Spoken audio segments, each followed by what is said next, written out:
Hey hop hop gengs.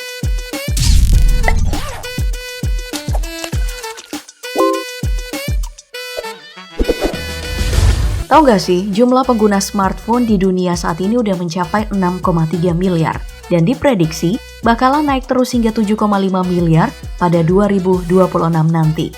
Kebayangkan gimana gurihnya pasar smartphone? Ini nih yang bikin banyak perusahaan berlomba-lomba rebutan kue di pasar telepon pintar.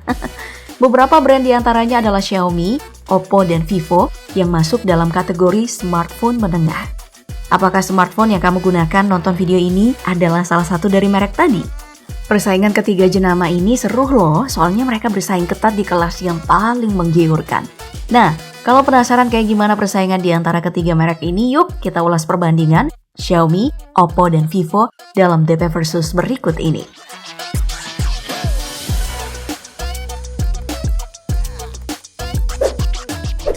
Sebelum masuk membahas berbagai hal tentang ketiga perusahaan tadi, pertama mari kita mulai dari membicarakan sejarah ketiganya.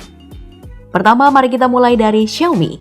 Membicarakan tentang perusahaan smartphone berlogo orange ini, ada nih cerita menarik tentang pendiriannya pada tanggal 6 Juni 2010 kemarin. Pada awalnya, siapa sangka kalau nama perusahaan ini pernah memiliki nama dengan makna berlawanan, yaitu dummy, yang berarti beras besar. Namun karena dinilai sombong, maka nama ini diganti menjadi Xiaomi yang memiliki arti beras kecil. Berdasarkan filosofi ini, Xiaomi berharap bisa jadi beras kecil yang terkumpul menjadi menggunung. Nah, karena memiliki nama bertema beras, peresmian nama ini pun berlangsung unik di mana semua staf makan bubur untuk peresmian. Dari staf-staf ini, Lei Jun ditunjuk sebagai pendiri sekaligus pimpinan Xiaomi. Kemudian dalam perjalanannya, Xiaomi pertama kali menembus pasar smartphone dengan HP bernama Mi 1, namun kurang berhasil. Titik terangnya baru ditemukan pada Agustus 2012 lewat HP baru mereka yaitu Mi 2. Gak tanggung-tanggung, keberhasilan HP ini membuat Xiaomi berhasil menjual 10 juta smartphone dan juga menembus pasar internasional seperti Amerika, Eropa, dan Britania Raya. Kesuksesan ini nih yang kemudian membawa Xiaomi membuka toko untuk pasar internasional pada tahun 2014. Xiaomi juga memperkenalkan seri Redmi Note dan terus menanjak hingga sekarang menjadi salah satu perusahaan smartphone yang paling laris. Sedangkan untuk Oppo, perusahaan ini didirikan pada tahun 2004 oleh Tony Chen. Oppo awalnya memproduksi perangkat audio seperti MP3 player, DVD, disc player, dan lain-lain. Setelah 4 tahun berdiri, Oppo mencoba peruntungan di pasar ponsel pintar dengan meluncurkan Oppo A103. Langkah ini berhasil dan membuat Oppo semakin memberanikan diri menembus pasar global sejak tahun 2010 dan kini sudah menjual smartphone di lebih dari 40 negara di dunia. Sementara Vivo sendiri berdiri pada tahun 2009 dengan tokoh kunci bernama Shen Wei dan didirikan di Dongguan, Guangdong, China. Pada tahap pertama perusahaan ini, smartphone yang dipasarkan hanya khusus untuk masyarakat Tiongkok, lalu mengalami keberhasilan besar-besaran. Makanya, Vivo berani masuk pada persaingan pasar global di tahun 2014 dan disambut gembira oleh banyak orang.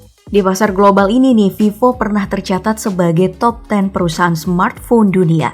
Secara struktural, perusahaan ini memiliki induk perusahaan yang sama dengan Oppo, yaitu BBK. Makanya persaingan keduanya sering dinamakan perang saudara. Dalam perjalanannya di pasar internasional, Vivo juga mendapatkan perhatian lewat sponsor di berbagai acara besar, seperti turnamen kriket India, yaitu Indian Premier League sejak 2016 kemarin. Menjadi partner resmi Piala Dunia 2018 dan 2022 mendatang, lalu ada juga kontrak iklan dengan salah satu pemain terbaik NBA, yaitu Stephen Curry. Pokoknya masalah pengiklanan, Vivo memang top marko top. Nah, untuk sekarang Vivo masih terus berkembang dan sudah menjual ponsel untuk lebih dari 100 negara di dunia. Ngomongin tentang perusahaan smartphone, tentu saja kita tak boleh melewatkan aspek penjualan sebagai salah satu ukuran paling jelas untuk melihat siapa yang berhak jadi raja. Xiaomi keluar sebagai pemenang nih untuk penjualan smartphone dengan untung mencapai 38,75 miliar US dollar atau setara dengan 555 triliun rupiah. Untuk Oppo, perusahaan smartphone berlogo hijau ini mendapatkan pendapatan lebih sedikit, yaitu 33,8 miliar US dollar atau 484 triliun rupiah. Nah, baru deh ada Vivo di urutan ketiga dengan 30,2 miliar US dollar atau setara dengan 433 triliun rupiah. Ya, memang angkanya terpaut cukup dekat untuk ukuran perusahaan raksasa. Masalah keunggulan dari Xiaomi ada beberapa faktor mengapa HP yang diproduksi perusahaan ini bisa laris manis di pasaran meskipun tidak melakukan pengiklanan besar-besaran. Salah satunya adalah dari segi harga yang selalu bisa mendobrak pasar, di mana Xiaomi selalu pasang harga murah dengan performa paling baik. Selain itu, keberadaan Mi Fans yang merupakan sebutan bagi penggemar Xiaomi juga menjadi faktor kuat dari keuntungan Xiaomi. Bagi kamu yang sedang mencari HP kelas menengah, pasti kamu sering tuh direkomendasiin temen untuk beli Xiaomi. Ya emang sih, penggunaan handphone yang satu ini buat ketagihan. Dari penjualan sekarang kita pindah ke market share. Hal ini menjadi penting karena nilai volume pasar smartphone dunia itu gila banget. Pada 2020 kemarin aja saat pandemi berkecamuk ganas di dunia ini, volume pasar smartphone mencapai 378,29 miliar US dollar atau 5.437 triliun rupiah. Dengan volume sebesar ini, smartphone berhasil menjadi salah satu industri paling seksi di dunia. Masalah market share untuk volume uang tadi, Xiaomi, Vivo, dan juga Oppo ternyata masuk sebagai brand dengan market share terbesar. Nah, jika minta diperingkatkan, Xiaomi masih selalu menjadi pemenang di antara ketiga brand yang sedang kita bahas ini. Buktinya bisa kita lihat di grafik berikut. Sejak imbang pada kuarter keempat tahun 2019 dengan perolehan market share masing-masing 8%, Xiaomi kemudian meninggalkan lawan-lawannya ini hingga tahun 2021 sekarang. Perbedaan paling mencolok itu datang pada kuarter kedua tahun 2021, di mana Xiaomi berhasil meraup market share sebanyak 16% dan mengalahkan Oppo serta Vivo yang hanya berhasil meraup 10%. Pada kuarter tersebut, Xiaomi bahkan menaklukkan sang raksasa teknologi yaitu Apple yang hanya berhasil memenangkan 15% dari market share. Pokoknya soal penjualan, emang nih, Xiaomi gak ada obat. Namun melihat grafik tadi ada juga nih fakta lain, kalau masalah market share, Samsung masih menjadi pemenang di antara semua brand handphone. Kira-kira di kuarter 4 2021 nanti, Xiaomi bisa nggak nih nyalip Samsung? Atau hal ini nggak mungkin?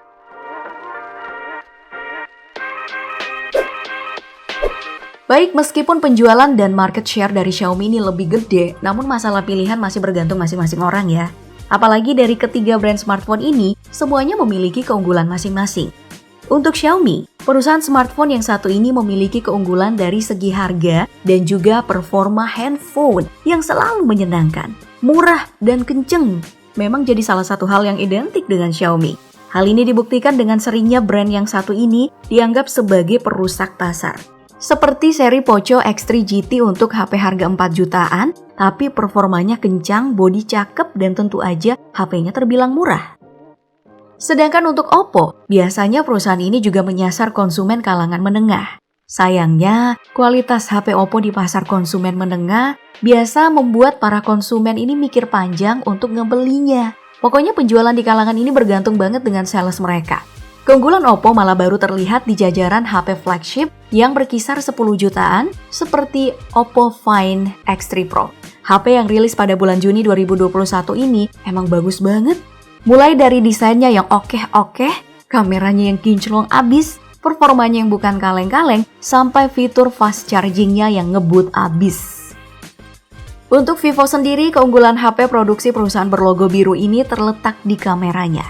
Hal ini gak bisa dipungkirin lagi. Hal ini tuh makin diperkuat dengan datangnya Vivo X70 Pro yang diklaim kebanyakan reviewer sebagai HP dengan kamera terbaik. Bagaimana tidak, lensa kamera dari HP ini dilengkapi dengan kaca yang tersertifikasi oleh safety coating yang biasanya digunakan untuk berbagai hal. Mulai dari teropong, lensa profesional, sampai alat skop senjata.